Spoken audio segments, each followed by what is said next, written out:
Thank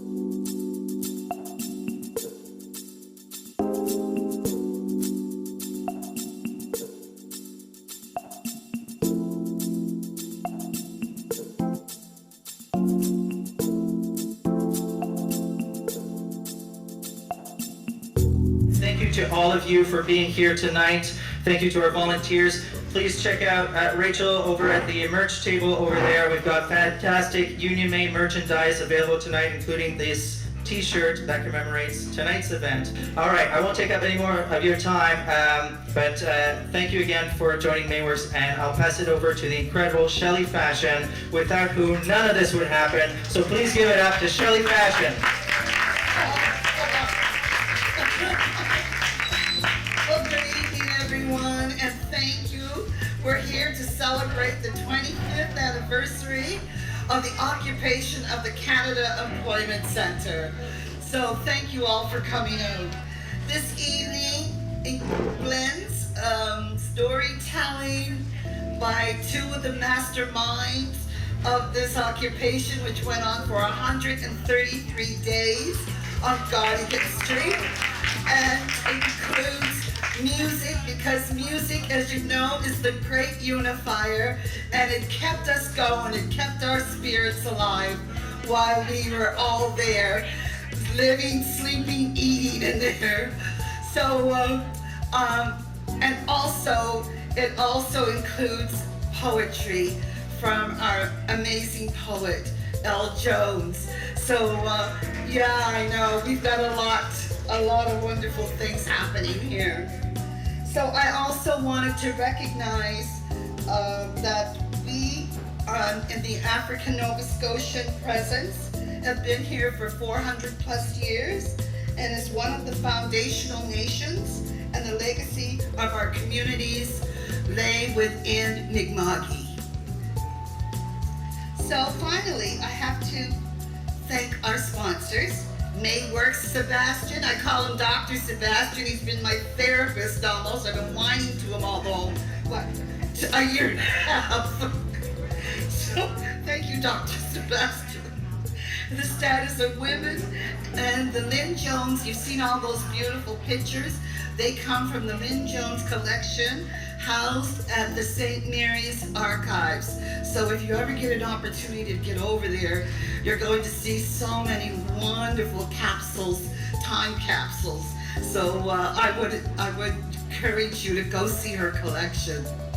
So at this point, I'm going to turn the mic over to our gracious and most fabulous host, Charla Williams, and thank you again for coming.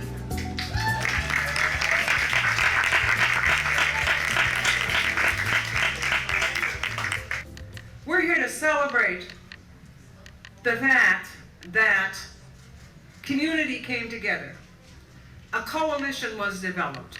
People worked together to accomplish a goal. And I'm going to tell you right now, 25 years later, we better learn how to do that again, because we got a lot of issues that we need to deal with. But we'll do that tomorrow, because tonight we're here to celebrate.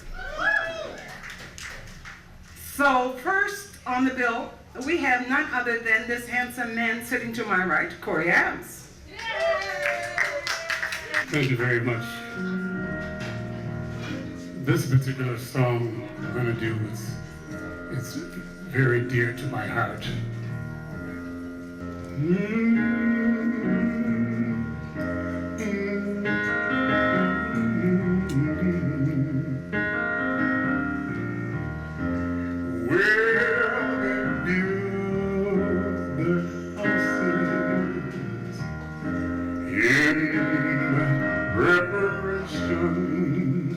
For the king, and they line the sidewalks with every sort of shiny thing.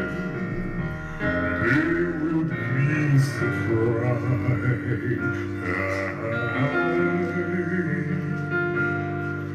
when they hear him say, take me to the alley Take me to the afflicted ones. Take me to the lonely ones that somehow lost their way.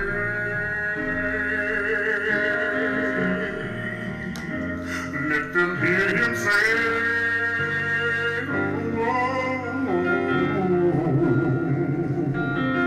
I am your friend.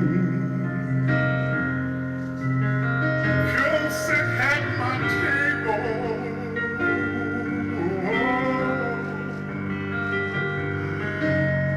And rest here. You can rest in my garden. Yes, go ahead, Corey. You have a pardon. Take me to the alley.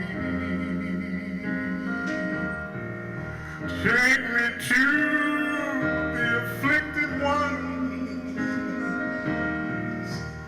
Take me to the lonely ones that somehow lost their way.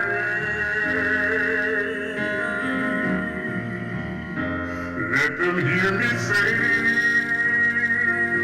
oh, I am your friend, it's me. Sit here at my table.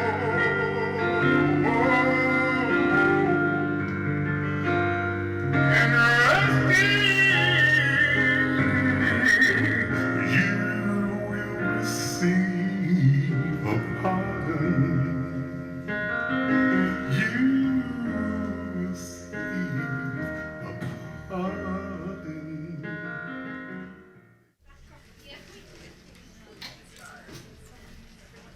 Yes, it was a happy day. Let's hear it again for Carolann.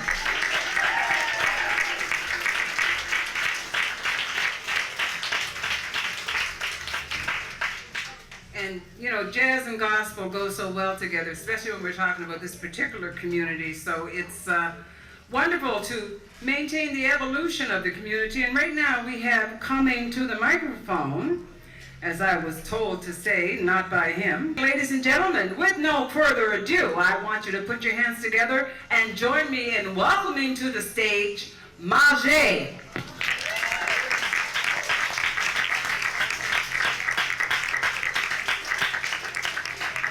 I guess this one works. How y'all feeling? Ooh, that sounds nice. Who's over there? I sound good. I go by the name of MAJE. I literally ran up here from Grand Parade. My brother was doing a show. I wanted to be there to support him. And yeah, I have to go back down there after this. So yeah, but hey, listen, I'm here. I wanted to be here. I love Shelly with all my heart. I appreciate her always looking out for me, always thinking about me when she's putting on events or like, you know, is part of something like this. Yeah, let's hear it for Shelly.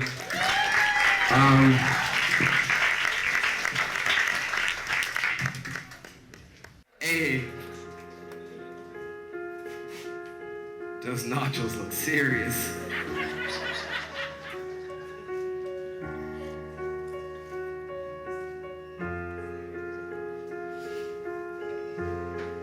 Yeah.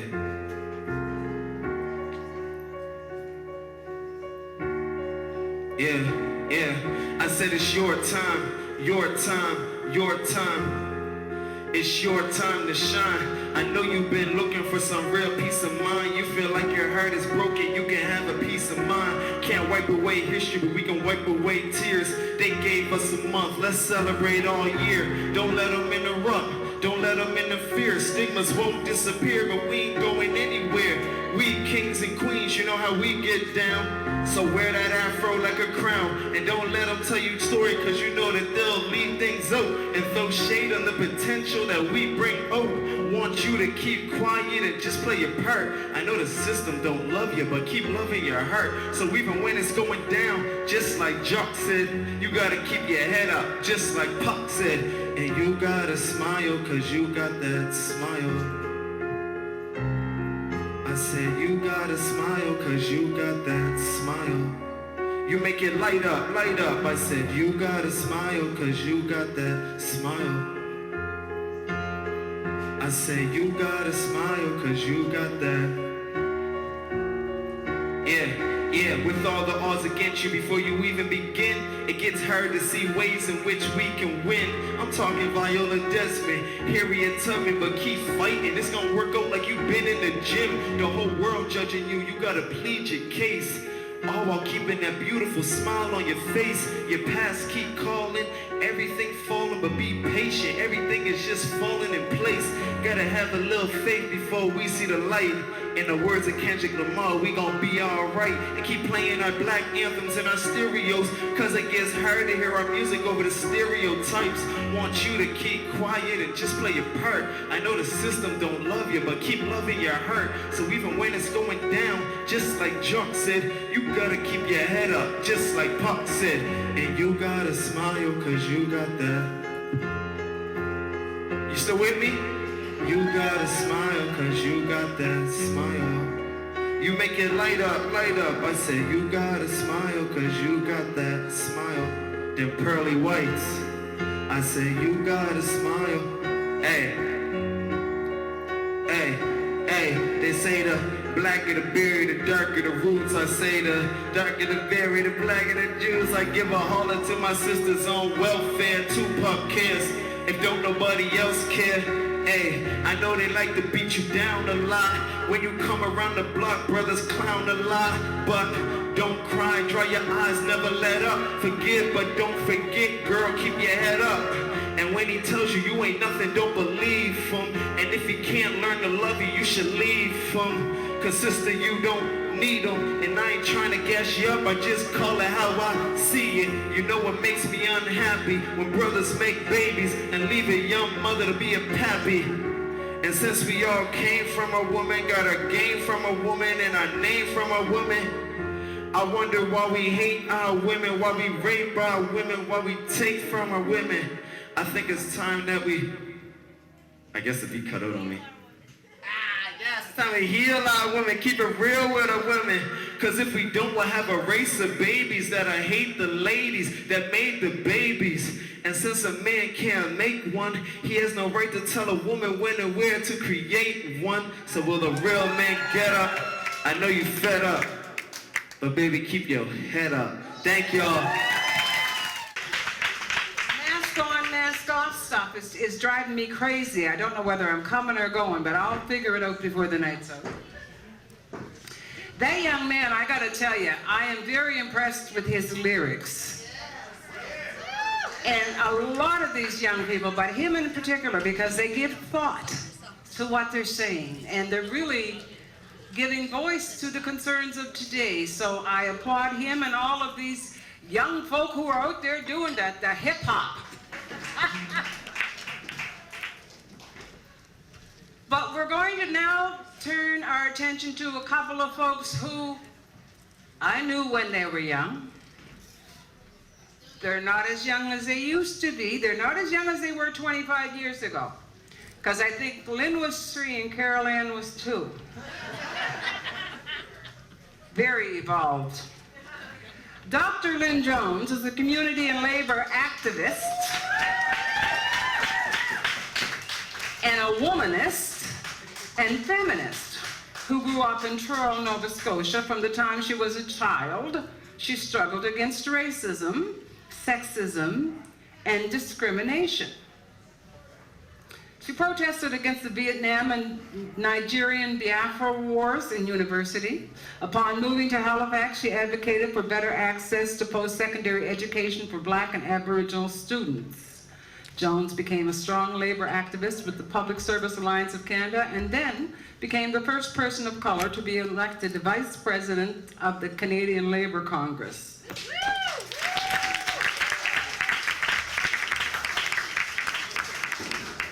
I'm not going to have them stand while I continue to read their bios, so we'll have them sit as I'm talking. They certainly won't be the first people who sat down while I was talking. And they probably won't be the last. Throughout her life, Lynn has been active in the pursuit of justice, working tirelessly for many causes and organizations that seek to eradicate racism, secure human rights, and achieve fair labor practices. She's been active in the environmental racism and justice movement and helped craft the first environmental racism bill in Canada. She presently chairs the Global African Congress Nova Scotia chapter, a global organization who seeks reparations for the atrocities of the transatlantic slave trade. And by the way, in 2016, she was awarded an honorary doctorate of humanities degree from Acadia University. Dr. Lynn Jones.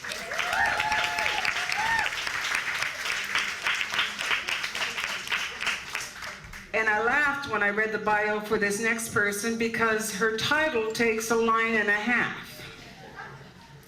Director of Business and Labor Market Development, African Nova Scotian Communities for the Halifax Partnership. She has been with the organization since 2006. Carolann was born in Beachville, Nova Scotia, that's right, give it up for Beachville, to Viola Harris and Clarence Wright. Carolann is the eldest of 8 siblings and mother of 3 sons. She can connect her family line to both the Black refugees and Black loyalists. Carolann has over 30 years experience and training in the field of community development, project management, organizational board governance, facilitation, and mediation. She has worked in Toronto, South Africa, and Halifax, and more recently, Ghana. During her time in Toronto, she ran for mayor in 1988, placing second and highlighting issues of poverty, race, and injustice. She is also a founding staff member of the Holistic Women's Health Center in Toronto, called Women's Health and Women's Hands. Carolann has taught courses on community development and diversity at NSCC and former Henson College. Carolann served on the board of the National Action Committee on the status of women 1990 to 94. In Halifax, she has served on many organizations and committees, such as chair of the Black Community Work Group. Remember the Black Community Work Group? My God, that takes you back, don't it?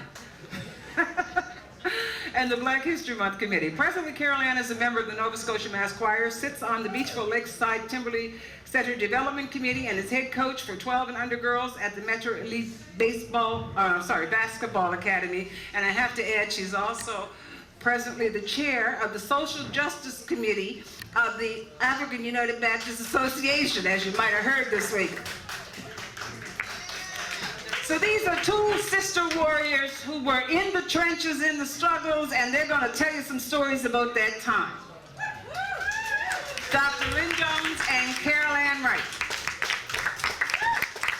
First of all, I'd like to start by congratulating Mayworks on holding this event. So let's give them a round of applause. And I particularly want to thank Shelley Fashion for her vision and foresight to make sure that this happens. And I don't know about you, but coming here this evening, I almost felt like royalty.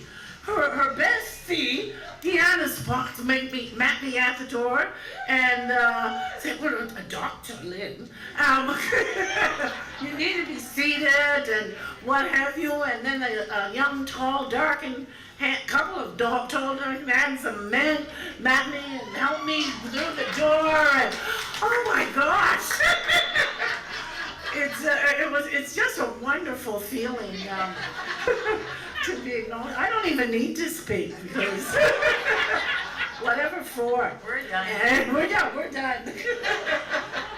And just to let you know, Carolann and I are on the stage this evening, and we don't know what each other's going to say or how we're going to say it, but I'm I'm sure both of us are good at ad-libbing and feeding off each other along the way, and I hope that works for you, and I hope there's enough opportunity for the audience to have some say, because The dangerous part, though, they didn't give us a time limit, so I didn't hear what that means that we're here for the night. That is for sure. Perhaps I'll start it off by just some of my reminiscing about the Gottingen Street Employment Center occupation. And you know, when you're telling stories, they told us it's storytelling. There's no two stories ever alike. So it's not that one's untrue and one's truth or whatever. It's just how we view things or how we see things along the way. So during, what year was the occupation? I don't know. What year was this? 1996. Yeah. And, first of all, did any of you catch Shelley and Carolann on CBC radio today? Wasn't it fabulous? Wow, it was like, it had you on a high, just how they were talking about the event. So I thought, oh gosh, now we've got to follow up with that tonight. We'll do what we can. But I'll take you back to 1996, at least for me. I actually was working on Gottingen Street. I started out at the Dartmouth Employment Center. I was there for so many years. And for those of you in the labor movement will be able to relate to this, we had the famous strike before 1996, of which I was providing some leadership, fighting the government with a strike just before that. And it got hot and heavy over there in Dartmouth for me. As a matter of fact, I was reprimanded. And I'm happy to say that, but you know, as the saying goes, I had to get out of Dodge. So I looked over at Halifax and thought, you know what, there's, in Halifax and on Gottingen Street, things weren't going well over there for the black community, and a lot of people weren't utilizing the services to begin with because they felt that their needs weren't being met. And anyway, I ended up coming over to Halifax and working at Gottingen Street, and hoping to build the situation in the north end of Halifax in terms of employment for all the community. And as a part of that, there were many groups of people that were also agitating for change in all kinds of different areas. That ended up, there was so much. I wish you younger people could really, and you probably are experiencing, some of the ways that we were working together. We were constantly demonstrating.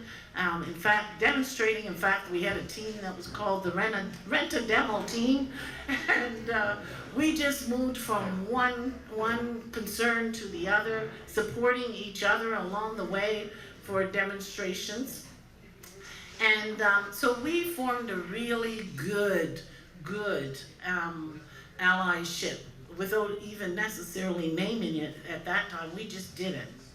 And out of that, we ended up that we would have, because we worked so hard in social change, we used to, every Friday, we would get together at the local watering hole and just relax and talk about frustration, share, laugh, do that kind of thing. At the same time, the government had decided that they wanted to centralize employment services, and they were cutting offices across the country, which the membership didn't like, the community didn't like, so many people, but that was what was in store for the government. So as we're sitting at that watering hole, we then had learned, we had a date that they decided that they were closing the Canada Employment Center on Gottingen Street. And And as that decision was made, people were extremely upset because we were at that time, we were the highest unemployment rate. The black community at that time was running about, I think, 80% that had been determined, 80% unemployment rate, somewhere around there, 70, 80%. We had the most diverse community in the city. Not long before that, the Mi'kmaq community had moved into Gottingen Street. We had low income, we had arts community was in the community, LGBTQ community had moved into Gottingen Street area. So you can imagine, and it was at that time, everybody was moving in.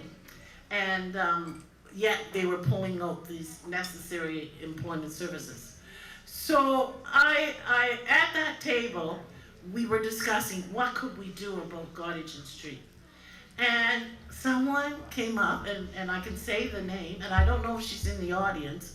It was Evelyn Riggs, who later became Peter Stouffer's admin person in his office for many years. Evelyn said, "Let's occupy." Is Evelyn here tonight? No, she's not here. Evelyn said, and none of us had ever occupied anything before except our own home. And it was scary. Occupy. Yeah. You weren't there at that time. No, I said I had occupied. Oh yeah, people had occupied before, but not at the meeting at the that was right around the corner here. So then, what happened with that decision was that we decided, well, let's do it incognito. Let's keep it quiet. And each of us were to go back to our respective communities and ask if they would be willing to occupy. And so my thing, of course I had the labor movement, but there was also labor movement at that meeting. But I also had the Black Community Work Group. I think Carolann was the chair at that time. And my job was to go back in quiet and secret and ask if they'd be willing to occupy. And every single solitary group in the affirmative said, wow, we're in. No exception. Every single group was in. And so then, and I say that because it wasn't in iso, like, we didn't occupy just off the cuff. We had already been building in the community and forming these relationships, so it was quite easy to go back and say that. I'll let Carolann in, and then we'll pick up my story. We'll go back and forth. We'll go back and forth. So I spent, as mentioned, I was in Toronto for 15 years and had experience with women's health and women's hand, and we had occupied for a week. We did a sit-in to keep the service of women's health in women's hands. Incidentally, tonight, I don't want to call her up, but I was so excited to see her. Anne-Marie Gardner is here, and she was the executive director at the time who was part of that sit-in. And my life takes those weird parallels, and this was one of them. So happy to see Anne-Marie, and that was my sit-in experience. And as a result, that Women's Health Center still exists in Toronto today, so that's really exciting. So I come home and think I'm gonna come home and just chill, just do community work, but that was not to be. So we pick up from the decision to the occupation to getting into the office. And the office, the Gottingen Street office was staffed by 3 people of African descent. Tony, remember Tony Jackson? I can't remember. And Lynn. Yeah. So that, 4. So the importance of that office was, yes, people got employment services, but they also got help with MSI. They also got help with everything that they needed. And we were really concerned about how people were going to get back and forth to the designated Halifax shopping center where they were going. How people were going to, if they were looking for work every day, how was that possible if they couldn't afford to get there? So that was the emphasis for us. And we put Shelley on blast all the time, but I'm going to do it again. So Shelley Fashion, this beautiful person that you see who was so meek and mild and always has a smile on her face, she started it. So Shelley was a plant when the office closed. We needed somebody in there to open the doors for us because we were building and ready. And this is how I remember it. And Shelley was in there looking at brochures. They didn't suspect a thing, you know. And then when when it was locked, Shelley opened the door and we all went in, and that was the beginning of the occupation. And we all had roles to play in there, and that was really what was significant for me, is how people, as Lynn said, everybody signed on, said this is what we're doing, and as things rolled up, people were designated to do different things. When we went in, the office manager was livid, he was livid with us. And we had to send somebody in to calm him down, let him know that everything was gonna go play, we were gonna work this out. And I think he smoked 2 pie plates of cigarettes. And I think he forgave us eventually, I'm not sure. No, he never did, okay. He was mad at us for so long.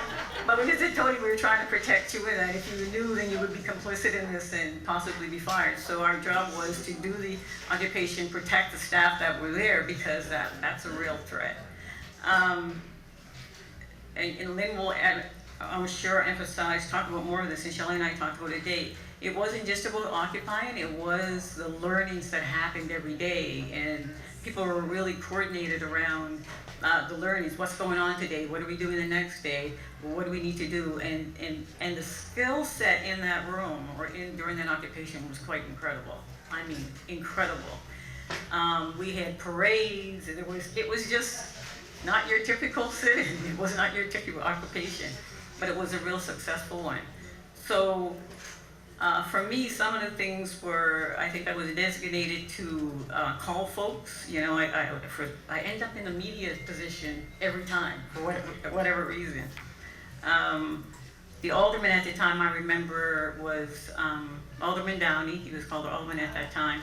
And to call to get his support and talk to him, knowing what relations we had with people so we could get the support. And we were fed really well. Every night there was food. I mean, it was quite incredible. And the rotation of shifts, when I say the learnings, people coming in to speak, and children's circles, making sure that nobody was left out to the best of our ability. So those are the things that come forward for me in this. It was really quite incredible in its inclusiveness and making sure that we strategized every day to make sure they weren't missing anything. You know, we had press people that were really fundamental in that, and that was, you know, part of its success.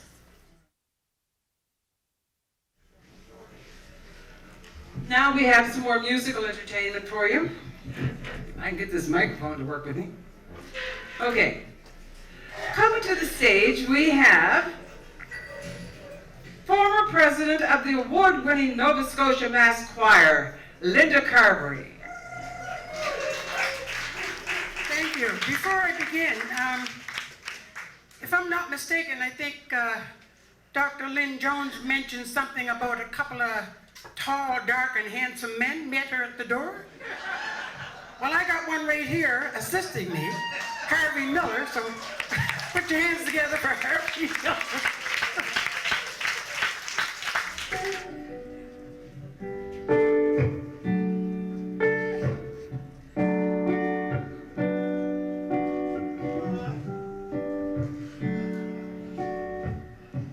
People get ready, there's a change coming,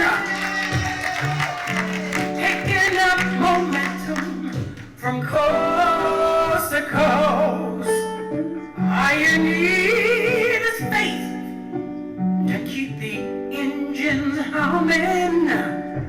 You don't need no money, y'all, you just get on board.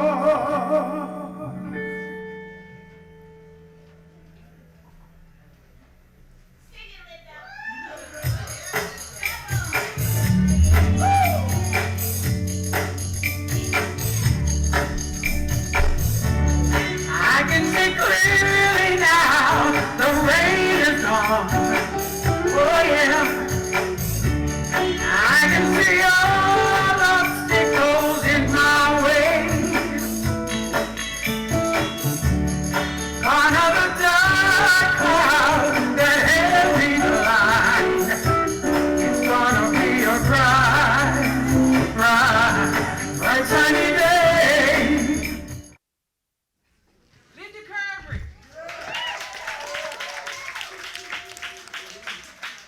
Harvey Miller. Okay, this has been a fantastic evening thus far, and we're not finished yet, because coming to the stage, we have who I consider to be one of Nova Scotia's fastest rising musicians on the scene. Keonte Beals.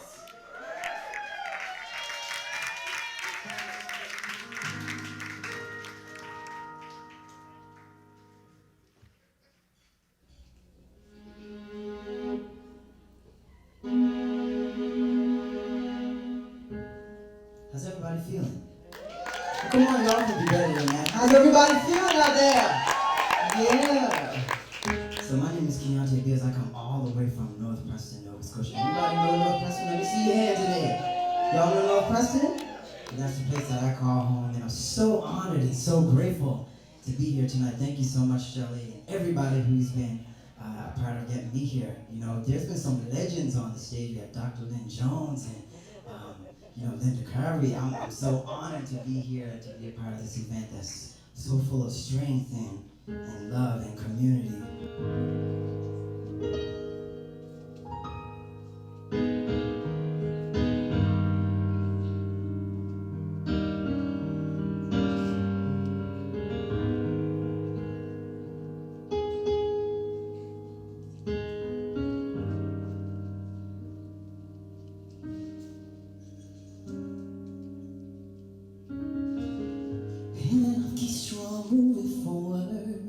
No tears to cry till it's over. You got to be a grown man. I hope you can understand that. You can't show emotion, baby. You don't trust me, your world is crazy. You got too much for yourself and worry about no one else. And you got to stay on your grind. Lay low and live your life. Find a wife, have a family. Anything else would be a tragedy. Go to church and make it work no matter how you feel. Disagree with what they say, just a deal. And remember to keep it real.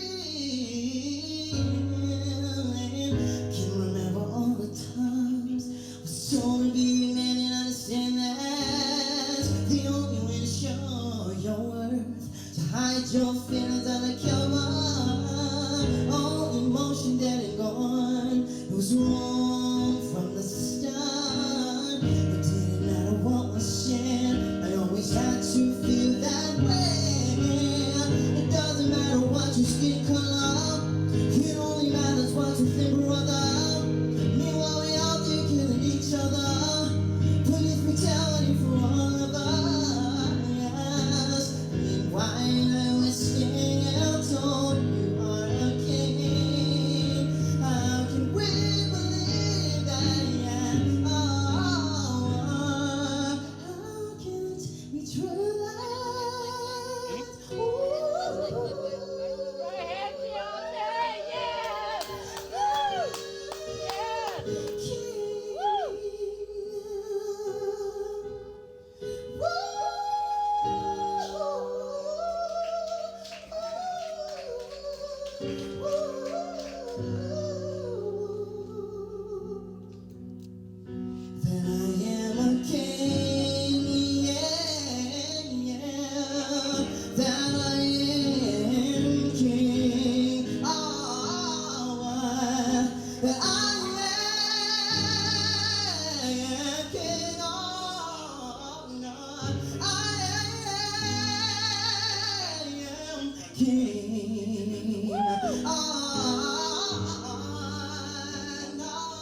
there's more.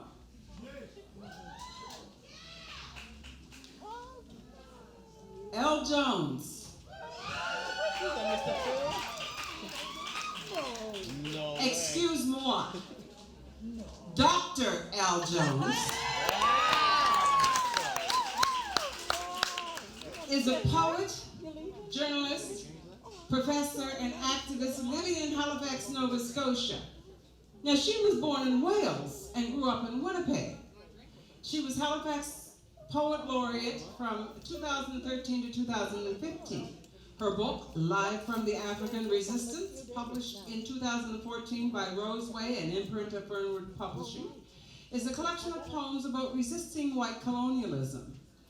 In 2015, she was a resident at the International Writing Program at University of Iowa. Her work focuses on social justice issues such as feminism, prison abolition, anti-racism, and decolonialization. Now, I lost my place. That's okay, Charlie. Decolonialization, I remember the word though. She wrote in the Washington Post in June 2020 about the realities of white supremacist oppression that Black people in Canada have long experienced. Since 2016, she has co-hosted a radio show called Black Power Hour on CKDU-FM, an educational program which provides information on Black history and culture aimed at incarcerated people. Listeners from prisons call in to rap and read poetry that they have written, providing a voice to people who rarely get a wide audience. She is a contributor to the Halifax Examiner and the Huffington Post Canada. She has taught at Dalhousie University, Acadia University, Nova Scotia Community College, St. Mary's University, and Mount St. Vincent University. I don't think she left any out. What's wrong with the College of Art and Design? We shouldn't discriminate. Now, in 2017, she was named the 15th Nancy Chair in Women's Studies at Mount St. Vincent University. In 2021, Jones became a contributor to The Breach, an alternative Canadian news website. But as I said earlier, more importantly, in 2021, L. Jones became a Dr. L. Jones. So ladies and gentlemen, brothers and sisters, put your hands together and join me in welcoming Dr. L. Jones. Good evening. Peace, everybody. I actually did teach at Masco. That was longer than my first poem. You guys are gonna pick up the refrain, so you'll be able to call and respond. They say we don't fit in, we have to sit in. Oppression's not hidden, we have to sit in. They don't come like kittens, they take off their mittens, so as it was written, we have to sit in. When justice forbidden, we have to sit in. When they won't listen, we have to sit in. From their kitchens to prisons, we live their conditions. Tell these politicians we bow to sit in. Our elders had wisdom, they went to sit in. They asked no permission, they went to sit in. And though we have risen, they still sow division. We haven't forgiven, we have to sit in. I don't want recognition, I want to sit in. They can try opposition, I'm going to sit in. And from the beginning, we was born on a mission. We know nothing is given unless we sit in. Our history's unwritten, but we know to sit in. They're screaming and kicking when we go to sit in. When we kneel, we're a villain. We stand up, they kill us, so get in position. We're going to sit in.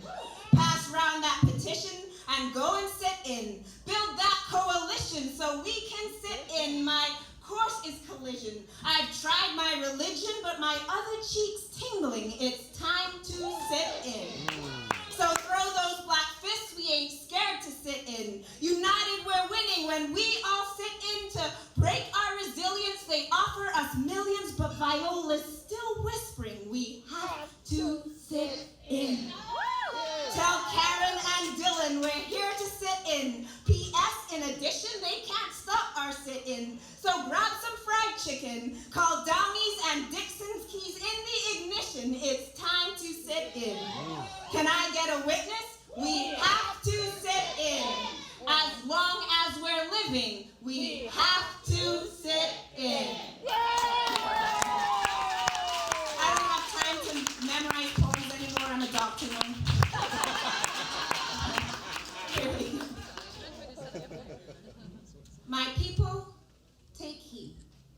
how their plans to proceed.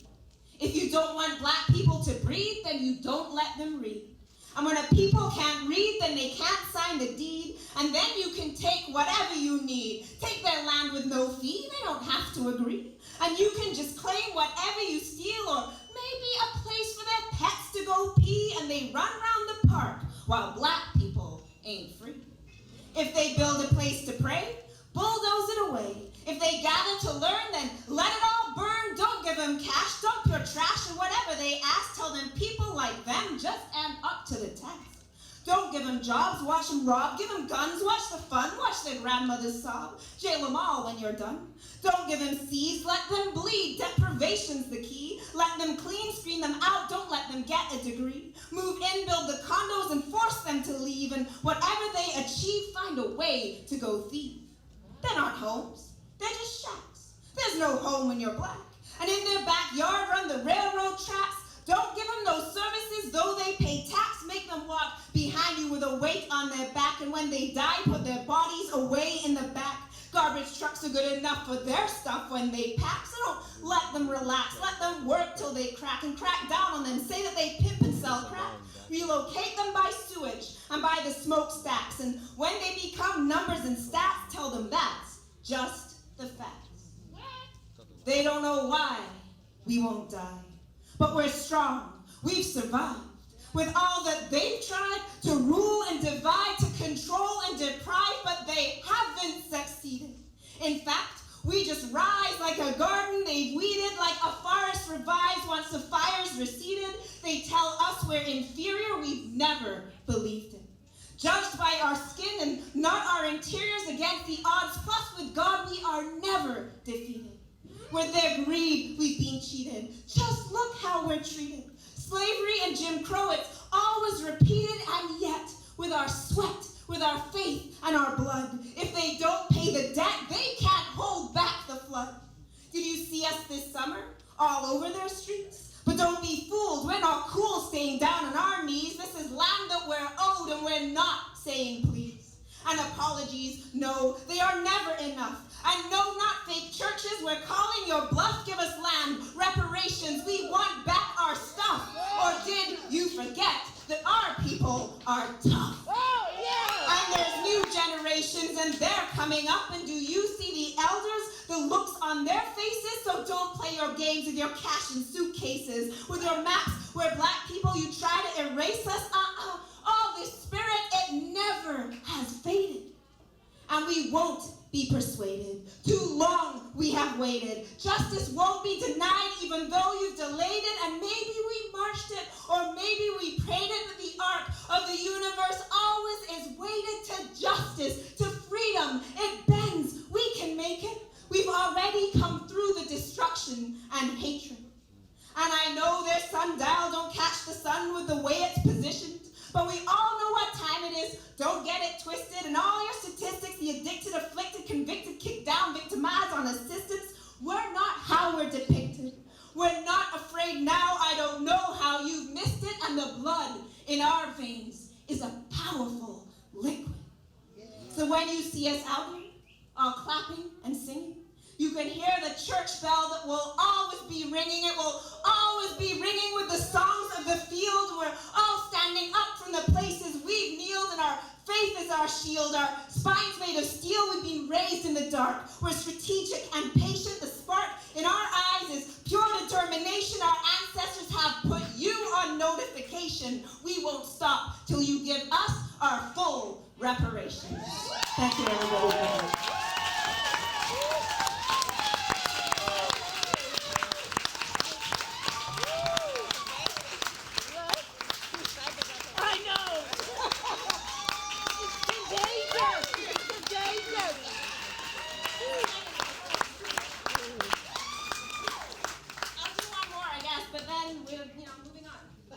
Living our lives.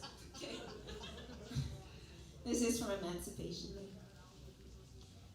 This ocean is spread with our bones, fed by our flesh, ripped off our thrones to be thrown to its depths, stripped with whips and our tongues taken out of our chest, Slavery broke our families from our lungs, stole our breath from the hold of the ships to the chains on our necks. And they deemed us as property, only a check, and these docks and this city, they profited, yes. No, not just the South, not just in the U.S., so these warehouses filled with the fruits of our death as the goods came and went and the bodies were spent and the merchants saw profits go up by percents and the sugar came in and the salt cod was sent. And when they could no longer own us, they shifted to rent. But though we were indentured, they could not prevent. I don't think they imagined the way we'd ascend, and that's why our culture's all over the net. We've created from nothing again and again. But a stroke of a pen or a cent to a bill, it can erase centuries of them taking their fill. Look at Haiti, whose freedom they have punished until for centuries that blood has continued to spill. We've been held for the slave revolution they'll never forgive. We've been held to the ground from here to Brazil.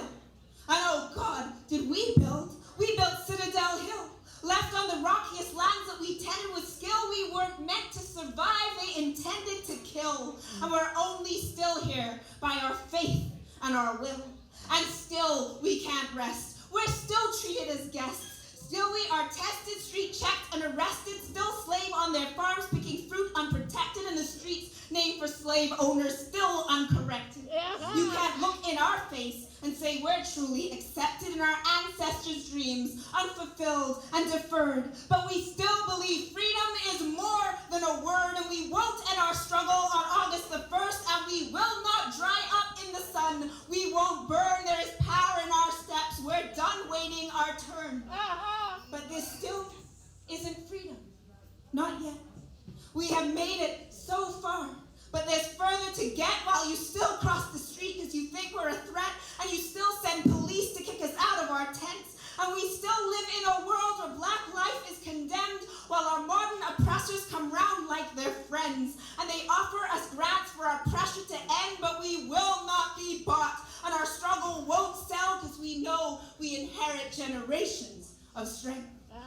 Our great-great-grandmothers cradled their babies and wept while the milk dried up in their breasts and their shoulders were bent, yet they still gave us life.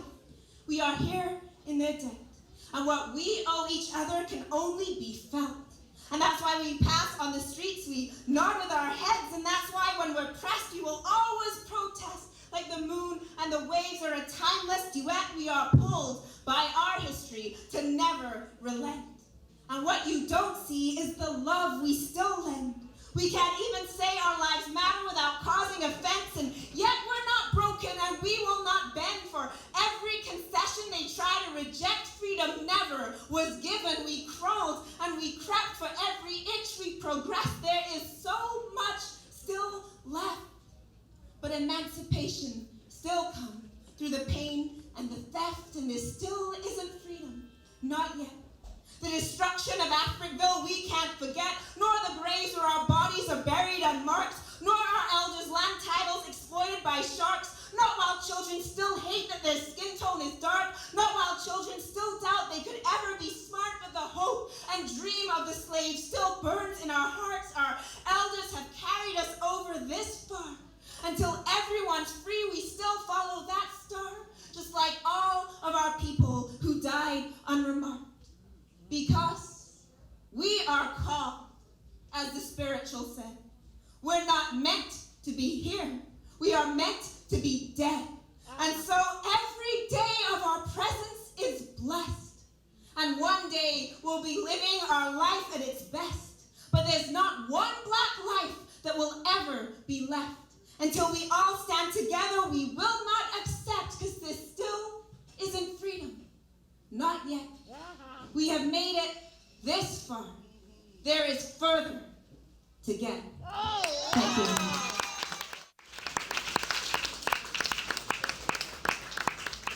Dr. L. Jones.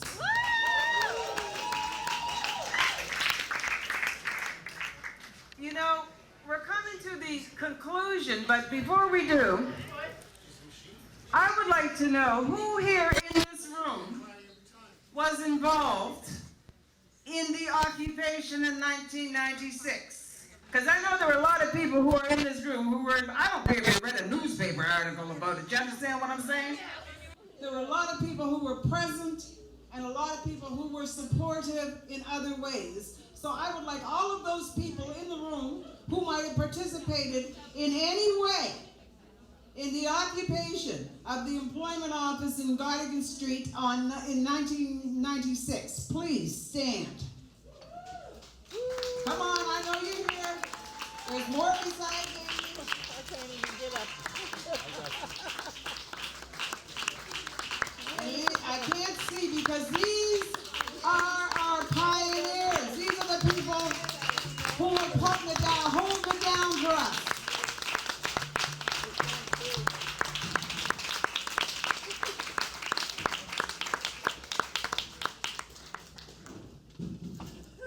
Now, the question is, does anybody have anything they want to say regarding the occupation? Is there anybody in the audience who would like to say something regarding the occupation?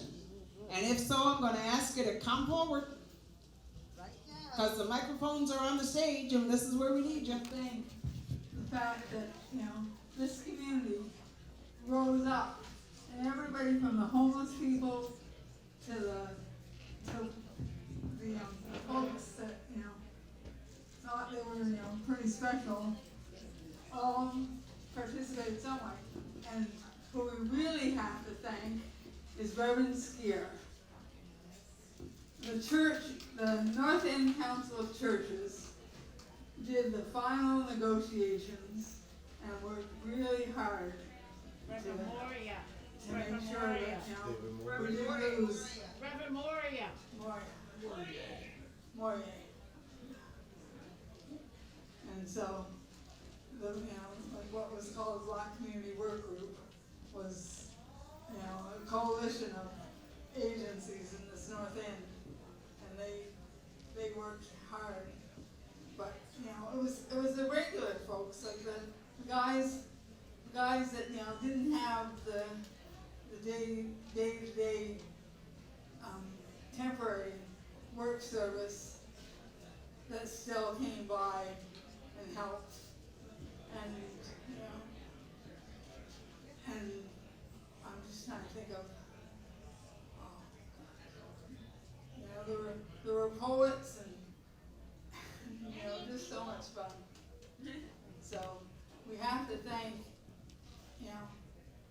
everybody from this community that rose up and the food. We have to thank the people that somehow there was food there every day. And thanks again to Amy and all of the warriors who took part. So with that being said, I'm going to turn the microphone back to Sebastian and Shelley. I'm going to thank you all for having been a fantastic audience this evening, and keep hope alive.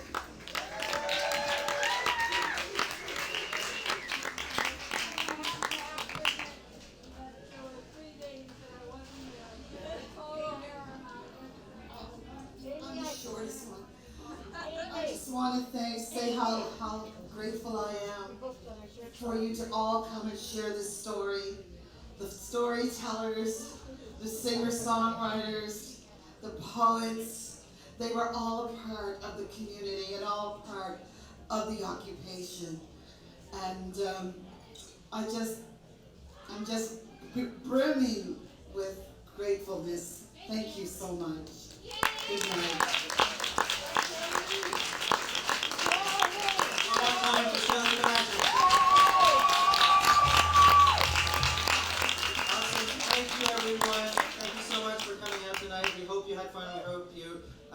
You were emboldened and invigorated and inspired by the stories you heard, and we hope that that carries through in the days and weeks and months and years and decades and centuries to come. On your way out, please make sure to visit our merch table over there, get your t-shirt. It's a great way to support our festival and to make sure that we keep having events like this happening in our community. Thank you so much, everyone. Have a good